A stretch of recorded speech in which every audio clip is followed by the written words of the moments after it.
Um transtorno de personalidade é diferente de uma doença mental, porque uma doença mental você pode tratar.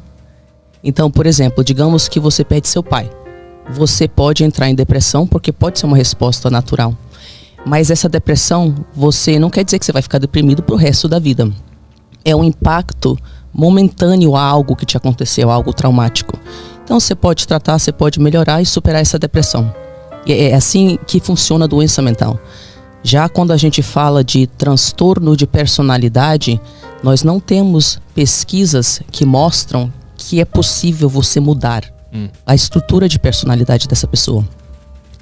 Ou seja, é muito mais grave do que uma doença mental.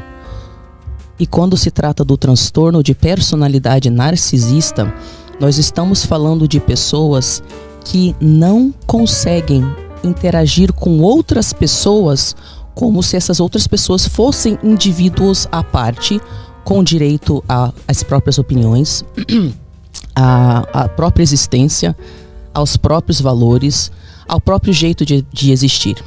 Quem tem transtorno de personalidade narcisista tem certas características, como, por exemplo, a necessidade de ser o centro das atenções em todos os momentos. Então, um exemplo é a sua formatura, e você tem um pai com transtorno de personalidade narcisista e ele não aguenta você estar recebendo atenção na sua própria formatura, porque o seu sucesso mostra para ele, na estrutura fragilizada de personalidade que ele tem, que ele é um lixo.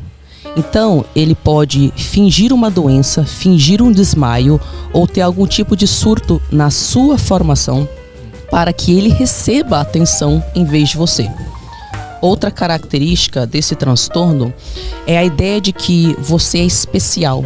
Então, você tem uma constante sensação de que você é superior às pessoas, que na verdade muitas vezes vem como uma compensação a uma constante impressão de que você é inferior a todo mundo.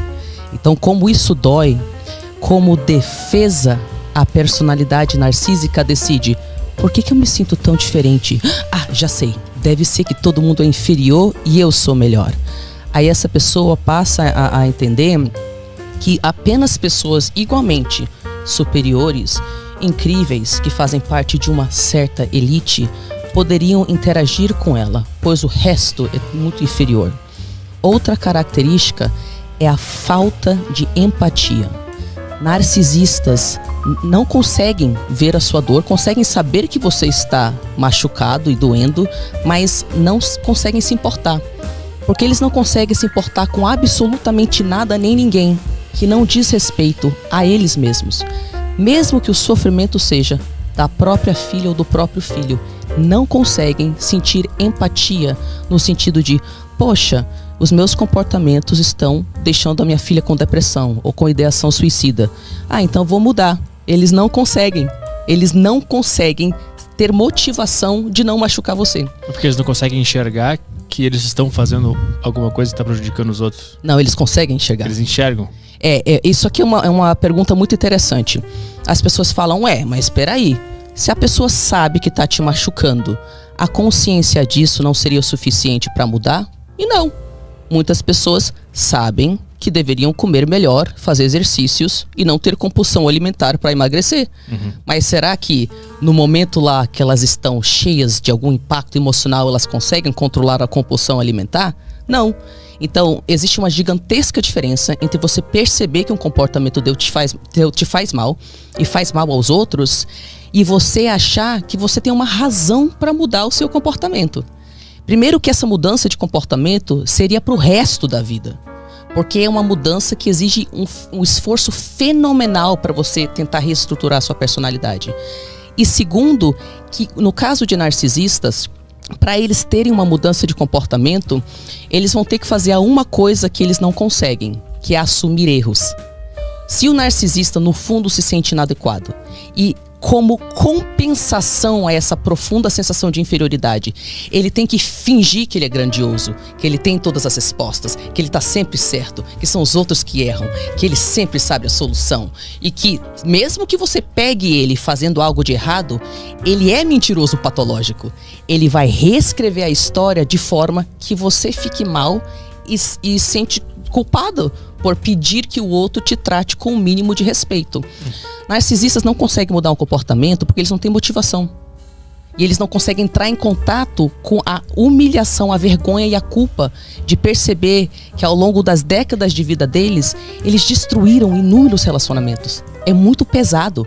Quando uma pessoa descobre que tem transtorno de personalidade narcisista, ela quer fazer de tudo para não enxergar isso. Até porque você não acha nenhuma informação positiva na internet sobre o tratamento desse transtorno.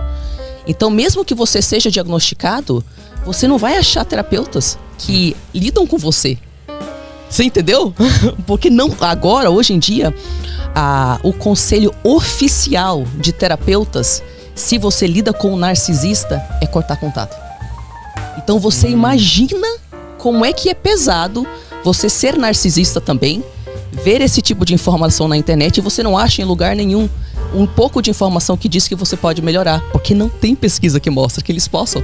Quando algum paciente relata que vive num ambiente com narcisistas, a recomendação é falar para esse paciente cortar contato, porque não tem salvação, é isso? Essa é a recomendação oficial dos terapeutas ao redor do mundo hoje em dia. No entanto, na prática, ok? Existe um longo e doloroso processo que o paciente tem que passar, onde ele vai chegar à real conclusão de que qualquer contato com a pessoa narcisista faz mal. Isso pode demorar anos, porque quando você está lidando com narcisistas, você entra dentro de uma bolha de fantasia onde a realidade é distorcida. E tudo que você sente, tipo, no corpo e no coração, que seria um tratamento injusto da parte da pessoa narcisista, você não consegue verbalizar o que é, porque é muito sutil. São coisas tão sutis, às vezes é mais gritante se o narcisista tiver um perfil de personalidade mais abertamente agressivo. Mas os abusos são tão sutis que eles vão desestruturando a vítima a ponto dela perder personalidade. Ela não consegue confiar em nada que ela mesma pensa. Então ela não consegue validar para si mesma que o narcisista está fazendo com